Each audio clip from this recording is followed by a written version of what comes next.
Welcome to my channel Divine Studies.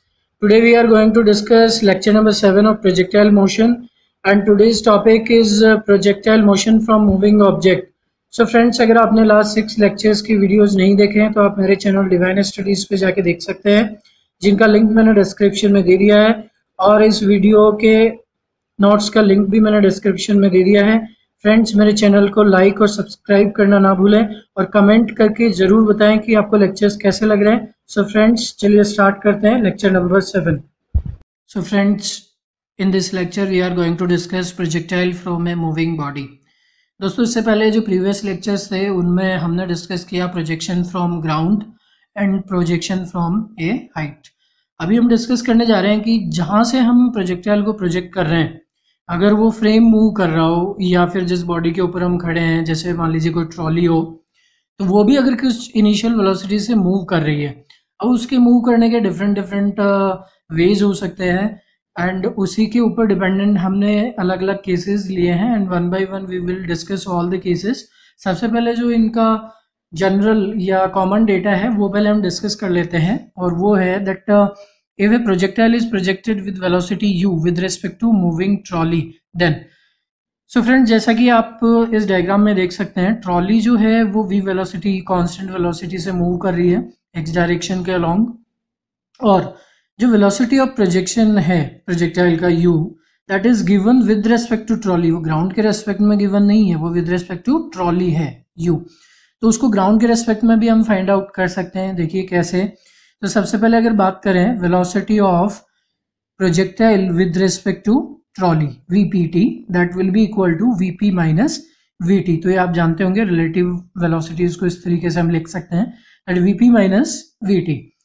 So this is velocity of projectile with respect to trolley. अगर हमें velocity of absolute velocity of projectile find out करना है, then it will become VP will be equal to VPT plus VT. So VPT plus VT. अब इसी relation को हम use करेंगे throughout सभी केसेस में।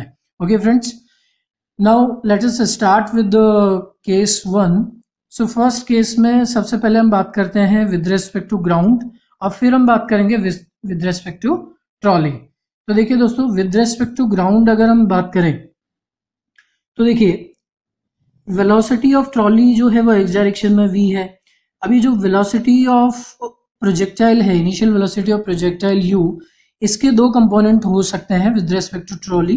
एक कंपोनेंट दोस्तों इधर हो जाएगा एक्स एक्सिस के अलोंग, और वो हो जाएगा u cos थीटा, और दूसरा कंपोनेंट जो होगा वो वर्टिकल डायरेक्शन में होगा, and that will be u sin theta. Okay friends, अभी अगर मैं बात करूं विद रेस्पेक्ट टू ग्राउंड, तो एक्स एक्सिस में टोटल वेलोसिटी जो हो जाएगी वो होगी u cos theta plus v। ऐसा क्यों? देखिए, with respect to trolley X direction में वेलोसिटी है u cos थीटा, और ट्रॉली की खुद की वेलोसिटी है v, और दोनों सेम डायरेक्शन में है, तो इस फॉर्मूले में जब वैल्यूज रखेंगे u cos theta plus v, तो दोनों ऐड होके ux की वैल्यू हमारे पास मिलेगी ये। ओके फ्रेंड्स, नाउ अगर हम बात करें वर्टिकल डायरेक्शन में y एक्सिस के अलोंग जो इनिशियल वेलोसिटी होगी वो होगी uy is equal to u sin theta. इसमें कोई तकलीफ नहीं है क्योंकि ट्रॉली की कोई भी वेलोसिटी y डायरेक्शन में नहीं है, that's why uy will be equal to u sin theta. Now friends, हम डिस्कस करते हैं कि इसमें हाइट, मैक्सिमम हाइट क्या होगा प्रोजेक्टाइल का, उसका टाइम ऑफ फ्लाइट क्या होगा, रेंज क्या होगा। तो देखिए यहाँ पर मैंने लिखा हुआ है नो चेंज, टी में भी टाइम ऑफ फ्लाइट में भी मैंने लिखा हुआ है नो चेंज। तो ये नो चेंज का क्या मतलब है? नो चेंज का मतलब है कि ग्राउंड टू ग्राउंड प्रोजेक्शन में हमने पढ़ा था कि h जो होता है वो होता है uy square divided by 2g, और t होता है 2uy divided by g। Okay friends, तो देखिए यहाँ पर ग्राउंड टू ग्राउंड प्रोजेक्शन में uy की वैल्यू होती थी uy is equal to u sin theta. तो यहाँ पर भी ट्रॉली से जब प्रोजेक्ट कर रहे हैं तब भी uy की वैल्यू u sin थीटा ही है। तो जैसा ग्राउंड टू ग्राउंड प्रोजेक्शन में h और t की वैल्यूज थी, वो ही वैल्यूज अभी ट्रॉली के केस में भी रहने वाली है, इसीलिए मैंने लिखा है no change, h and t no change, because they only depends on uy and uy is same. Okay friends, now let us discuss about range. तो देखिए दोस्तों, रेंज जो होता है हम जानते हैं कि range r is equal to u x into t होता है। सो फ्रेंड्स, रेंज जो होता है वो यू एक्स पे डिपेंड करता है और टी पे डिपेंड करता है। तो टी तो चेंज नहीं हो रहा है, टी में तो नो चेंज है, बट यू एक्स चेंज हो रहा है। यू एक्स में देखो क्या हुआ, u cos theta plus v हो गया, इसका मतलब यू एक्स इंक्रीज हो गया, तो रेंज भी क्या हो जाएगा, इंक्रीज हो जाएगा। ओके फ्रेंड्स, अब हम बात करते हैं with respect to trolley. So with respect to trolley अगर हम बात करें तो जिस फ्रेम के रेस्पेक्ट में हम बात करते हैं, तो एक तरीके से हम ऐसा इमेजिन कर लेते हैं कि जिस फ्रेम के रेस्पेक्ट में बात हो रही है वो फ्रेम रेस्ट में है। जैसे मान लीजिए कोई भी दो ऑब्जेक्ट्स है ए एंड बी, अगर मुझे लिखना है velocity of B with respect to A, तो मैं लिखूंगा V B minus V A. अभी देखिए दोस्तों, वैसे तो दोनों ए और बी दोनों कार्स चल रही हैं, लेकिन मैं ए के रेस्पेक्ट में बात कर रहा हूँ तो मैंने ए को स्टेशनरी इमेजिन कर लिया और उसके रेस्पेक्ट में सिर्फ बी को चला रहा हूँ।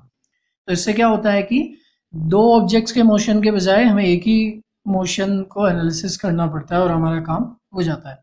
यहाँ पर भी ऐसा ही है।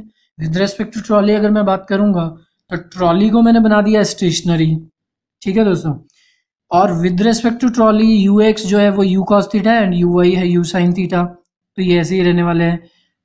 इससे क्या होगा कि ना तो एच में चेंज होगा, ना टी में चेंज होगा, ना आर में चेंज होगा, क्योंकि यू वाई चेंज नहीं हो रहा है तो एच और टी चेंज नहीं होंगे, और यू एक्स चेंज नहीं हो रहा है और टी भी चेंज नहीं हो रहा है तो आर भी चेंज नहीं होगा। तो with respect to trolley h r t तीनों में कोई चेंज नहीं होगा। सो फ्रेंड्स, ये जो फर्स्ट स्लाइड है प्रोजेक्टाइल फ्रॉम में मूविंग बॉडी का, ये अगर आपको फर्स्ट स्लाइड अच्छे से समझ में आ जाता है तो उसके 3 केस और बचते हैं, वो समझने में आपको कोई तकलीफ नहीं होगी। आई होप आपको ये फर्स्ट स्लाइड का जो कंटेंट है ये समझ में आया होगा। So friends, in this slide we are going to discuss case number 2। और जैसा कि हमने देखा फर्स्ट केस में क्या था कि जो trolley was moving in the forward direction, positive x axis की तरफ ट्रॉली मूव कर रही थी, but in this case the trolley is moving in backward direction with constant velocity v and projectile is projected at an angle theta with horizontal with initial velocity u। ठीक है दोस्तों, तो u initial velocity से horizontal से theta angle बनाते हुए हमने एक प्रोजेक्टाइल को प्रोजेक्ट किया और ट्रॉली जो है एक कांस्टेंट वेलोसिटी v से बैकवर्ड डायरेक्शन में जा रही है। ठीक है दोस्तों, तो इसके अंदर अगर हम विद रेस्पेक्ट टू ग्राउंड बात करें पहले, तो विद रेस्पेक्ट टू ग्राउंड देखिए यू एक्स जो होगा इसमें एक कंपोनेंट हो जाएगा ट्रॉली के रेस्पेक्ट में, वो होगा यू कॉस थीटा, और इसमें ये दोनों अपोजिट डायरेक्शन में है तो इनका जब वेक्टर एडिशन होगा तो यू कॉस थीटा को पॉजिटिव ले तो वी क्या हो जाएगा, वी माइनस हो जाएगा। Okay friends, now let us discuss about initial velocity in vertical direction, तो वो होगी u y is equal to u sine theta.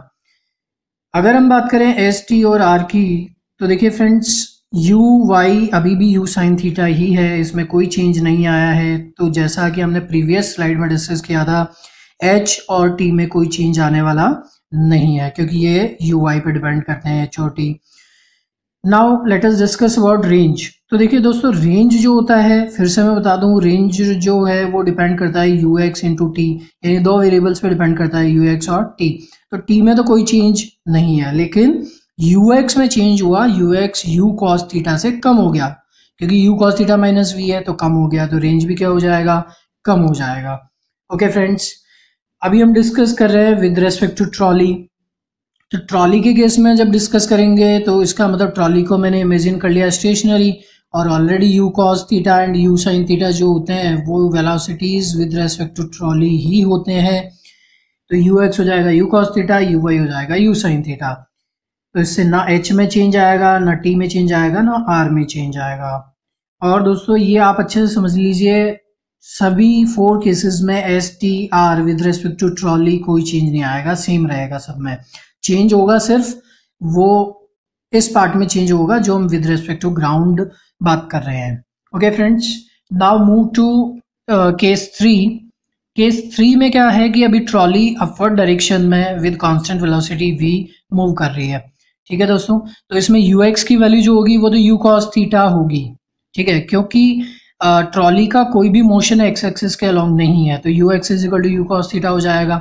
Then अगर मैं वर्टिकली अपवर्ड डायरेक्शन में बात करूं तो u का कंपोनेंट एक होगा u sine theta with respect to trolley, और v भी उसी डायरेक्शन में है, तो इन दोनों का जो वेक्टर एडिशन होगा इसका एक कंपोनेंट और ये, तो दोनों का वेक्टर एडिशन सेम डायरेक्शन में है, तो सीधे सीधे ऐड हो जाएंगे u sine theta plus v।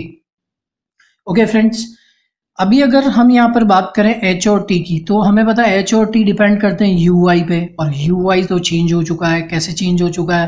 क्योंकि ये u sine theta plus v हो गया है, तो प्लस v हो गया तो इंक्रीज हो गया, तो इसका मतलब h और t चेंज भी होंगे, और चेंज कैसे होंगे? इंक्रीज हो जाएगा h और t। ओके फ्रेंड्स, अभी हम बात करते हैं रेंज के बारे में। तो रेंज में क्या है कि रेंज भी चेंज हो जाएगी। क्यों? क्योंकि रेंज तो जो है वो ux और t दोनों पे डिपेंड करती है।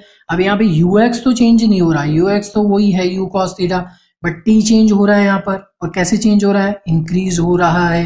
देखो यहाँ पर h और t इंक्रीज हो रहा है, तो रेंज भी क्या हो जाएगा? इंक्रीज हो जाएगा। क्यों? क्योंकि t इंक्रीज हो रहा है, लेकिन ux कांस्टेंट है। ओके फ्रेंड्स, फिर हम बात करें विद रिस्पेक्ट टू ट्रॉली। फिर से वही बात जो हमने पिछले दो केसेस में डिस्कस की, कि ट्रॉली के रेस्पेक्ट में ux ui में कोई चेंज नहीं होगा, इसलिए str तीनों में कोई चेंज नहीं होगा। Okay friends, last one case 4, ये भी हम डिस्कस कर लेते हैं। अगर लास्ट 3 केसेस आपको समझ में आए हैं तो 4th केस में कोई तकलीफ होने वाली नहीं है। देखिए दोस्तों, इसमें ट्रॉली जो है वो वर्टिकली डाउनवर्ड डायरेक्शन में मूव कर रही है विद कांस्टेंट वेलोसिटी v, और प्रोजेक्टाइल को हमने ट्रॉली से प्रोजेक्ट किया है एयर में with initial velocity u at an angle theta with horizontal. तो आपको क्लियरली दिख रहा है कि इधर u cos थीटा में कोई चेंज होने वाला नहीं है, और u sin थीटा जो कंपोनेंट आएगा उसमें से v माइनस हो जाएगा, क्योंकि दोनों अपोजिट डायरेक्शन में है। तो ui हो गया u sin theta minus v, तो यहाँ पे ui में चेंज हुआ है, और चेंज किस तरीके का हुआ है? ui डिक्रीज हो गया है। अगर ui डिक्रीज हो गया तो h और t भी डिक्रीज हो जाएंगे, और भले ही ux कांस्टेंट है लेकिन ui डिक्रीज हो गया तो r भी डिक्रीज हो जाएगा, क्योंकि ui पे t डिपेंड करता है, तो t डिक्रीज हो गया तो r भी डिक्रीज हो जाएगा। अगेन अगर हम डिस्कस करें विद रिस्पेक्ट टू ट्रॉली, तो इसमें कोई चेंज आने वाला नहीं है, क्योंकि ux ui सेम है, तो str वो सभी पहले जैसे ही या सेम रहेंगे जैसे कि ग्राउंड टू ग्राउंड प्रोजेक्शन में होता है। आई होप आपको ये स्लाइड समझ में आया होगा। Thank you.